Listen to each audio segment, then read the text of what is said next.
नमस्कार। इस पाठ में हम बजट एवं संसदीय समिति पर बात करेंगे,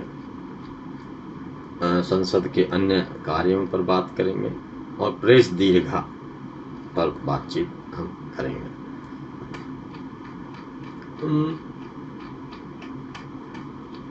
बजट एवं संसदीय समिति। प्रतिवर्ष बजट अधिवेशन सामान्यतः फरवरी मार्च में होता है।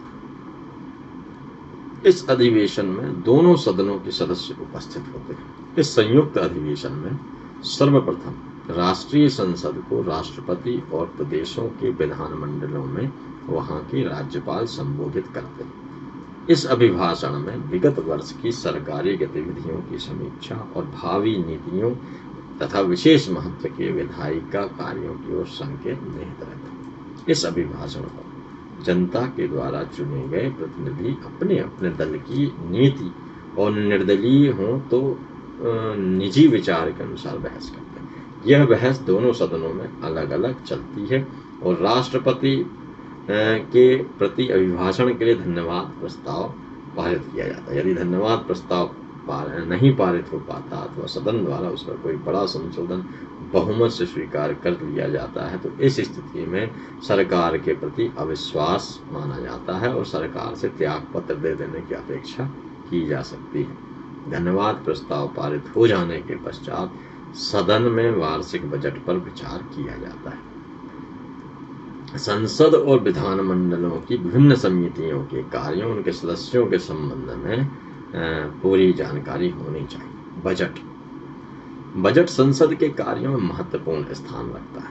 आगामी वर्ष का बजट पारित कराना चुनौतीपूर्ण कार्य है, क्योंकि बजट पास कराने में समय लगता है। इसलिए सरकार फरवरी या मार्च के माह में ही सरकारी खर्च का अनुदान सदन से स्वीकृत करा लेती है। पूर्ण बजट के अलावा चालू वर्ष के अनुपूरक अनुदान भी पेश किया जाता है। सामान्य बजट के अतिरिक्त लोकसभा में रेलवे बजट भी अलग से पेश किया जाता है। अब उसको एक साथ कर दिया गया है। रेल बजट आम बजट से पूर्व प्रस्तुत किया जाता था। सामान्य बजट पर पहले तो कुछ दिनों तक आम बहस होती है। इसके बाद प्रत्येक मंत्रालय का विभाग की अनुदान मांगों पर अलग अलग चर्चा की जाती है। इन सब पर स्वीकृति मिल जाने के बाद संपूर्ण खर्च को मंजूर करने वाला विनियोग विधेयक पारित किया जाता है। इसके बाद संसद में वित्त विधेयक पर विचार कर उसे स्वीकृत किया जाता है। इन विधेयकों में नए वर्ष के लिए करों और शुल्कों की व्यवस्था की जाती है। विनियोग विधेयक और वित्त विधेयक पारित हो जाने पर ही बजट संबंधी कार्यवाही पूर्ण होती है। संसदीय समितियां। दोनों सदनों में अनेक स्वतंत्र और संयुक्त समितियां होती हैं। इनमें से 3 समितियां मुख्य हैं: लोक लेखा समिति, प्राक्कलन समिति और सरकारी उपक्रम की समिति। सरकारी उपक्रम समिति दोनों सदनों की संयुक्त समिति मानी जाती है, जबकि अन्य दोनों समितियां मुख्यतः लोकसभा की समितियां। इनमें से प्राक्कलन समिति में राज्यसभा का कोई सदस्य नहीं लिया जाता, जबकि लोक लेखा समिति से राज्यसभा के सदस्यों का संबंध माना जाता है। सदस्य इन सब समितियों का चुनाव अनुपातिक मतदान प्रणाली से करते हैं, अतः इनमें विभिन्न संसदीय दलों को अपनी सदस्य संख्या के अनुपात में स्थान प्राप्त हो पाता है। इस प्रकार इन समितियों में सभी दलों के सदस्य मौजूद रहते हैं। तीनों समितियों के अध्यक्षों का मनोनयन स्वयं लोकसभा के अध्यक्ष करते हैं। अब तक की परंपरा के अनुसार प्राक्कलन और सरकारी उपक्रम समिति के अध्यक्ष सत्तारूढ़ दल के सदस्य ही बनाए गए, किंतु लोक लेखा समिति का अध्यक्ष विपक्षी दलों में से चुना जाता है। इस समिति के अध्यक्ष पर विपक्षी नेताओं के नामजद करने से पहले सत्तारूढ़ दल का ही कोई सदस्य अध्यक्ष बनता था, परंतु बाद में इसे विपक्षी दलों के नेताओं में से अध्यक्ष चुना जाने लगा।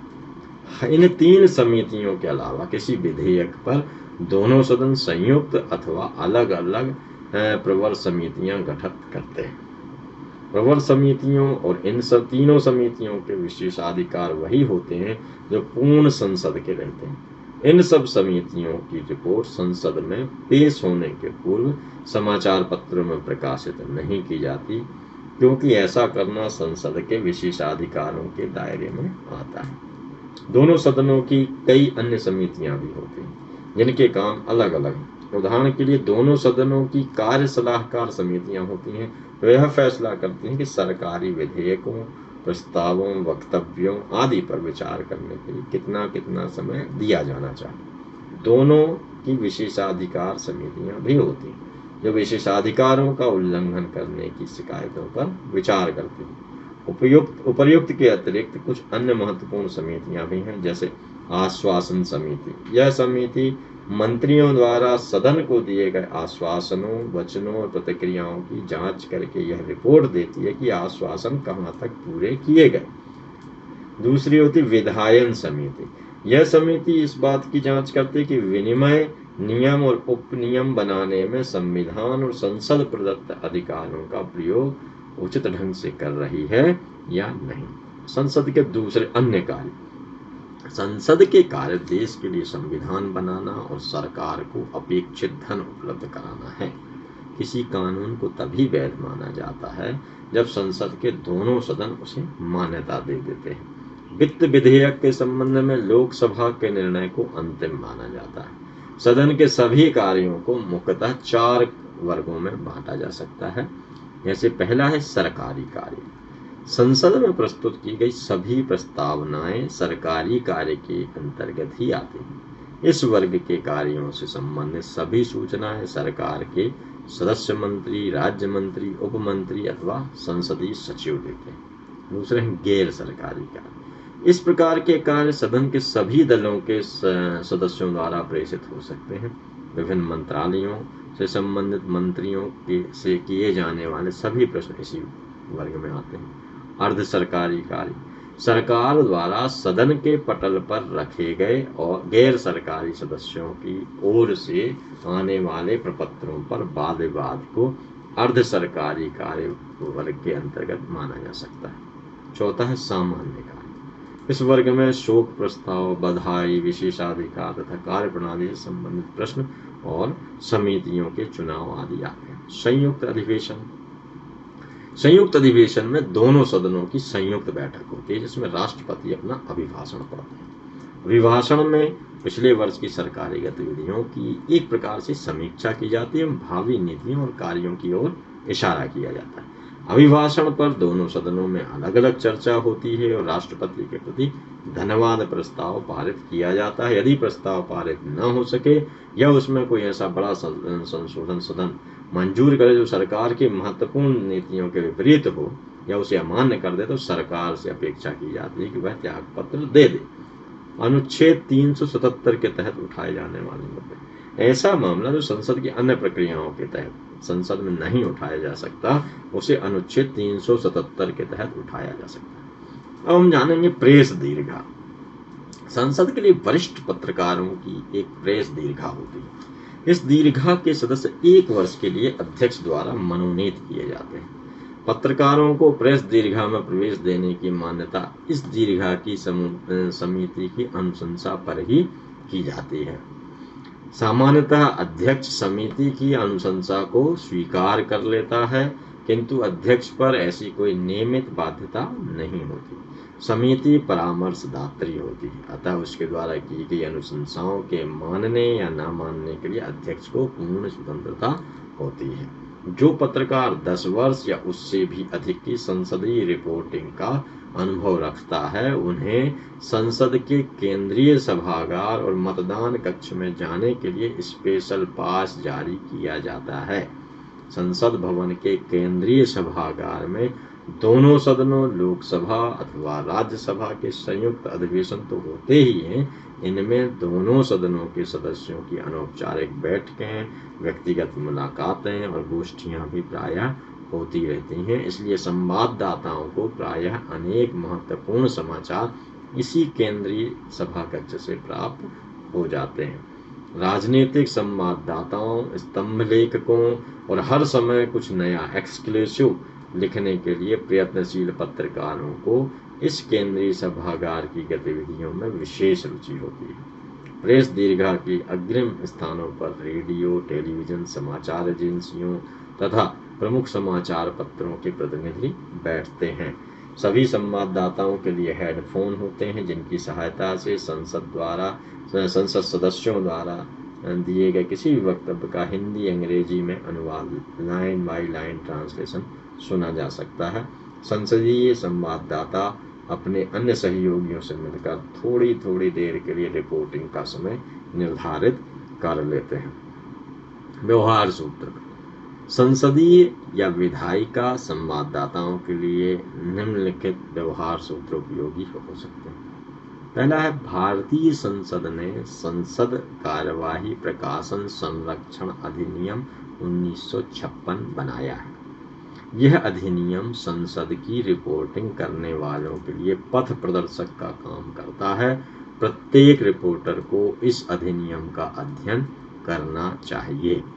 दूसरा है, सदन के प्रत्येक सदस्य से पहचान स्थापित करके उसके बैठने के लिए निर्धारित स्थान से अवगत होने से रिपोर्टिंग में सुविधा होती है।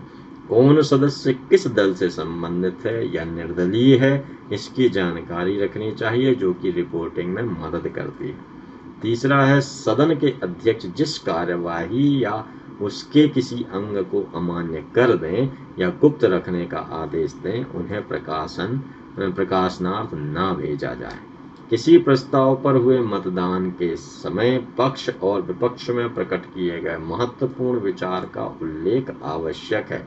मतदान के बाद पक्ष और विपक्ष में पड़े मतों की संख्या के साथ ही यदि आवश्यक हो तो समर्थकों, विरोधियों और तटस्थ रहने वाले सदस्यों का नाम दिया जाना चाहिए। गैर सरकारी प्रस्ताव पर यदि सत्तारूढ़ पक्ष का कोई सदस्य भी अपना समर्थन व्यक्त करता है तो प्रस्ताव विपक्ष या सदस्य के नाम का उल्लेख करते हुए सत्ता पक्ष के समर्थक सदस्य के नाम का उल्लेख अवश्य किया जाना चाहिए। लेखन शैली की विशिष्टता।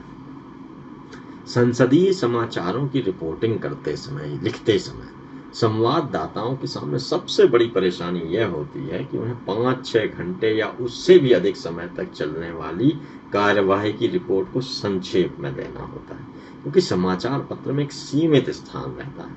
संसद की किसी भी सामान्य दिन की कार्यवाही का अधिकृत विवरण देखें तो आपको पता चलेगा कि हर दिन इसकी कई पुस्तिकाएं बनती हैं।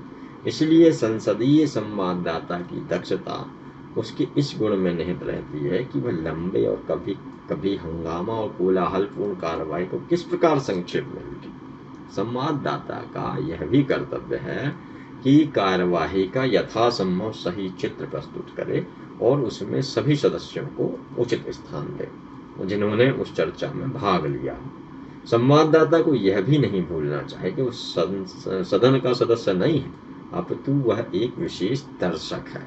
इसकी जिम्मेदारी उन लोगों को अपने प्रतिनिधियों की कार्यवाही का विवरण देना है जो वहां उपस्थित नहीं है। संवाददाता को अपने विचार लिखते समय किसी भी दल का पक्ष नहीं लेना चाहिए।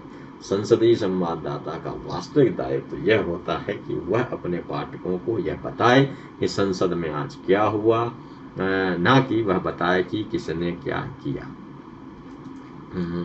इस तरह से हमने पूरी संसदीय रिपोर्टिंग को इन 2-3 पाठों के माध्यम से जाना। अगली रिपोर्टिंग के साथ हम फिर आपसे मुलाकात करेंगे। नमस्कार।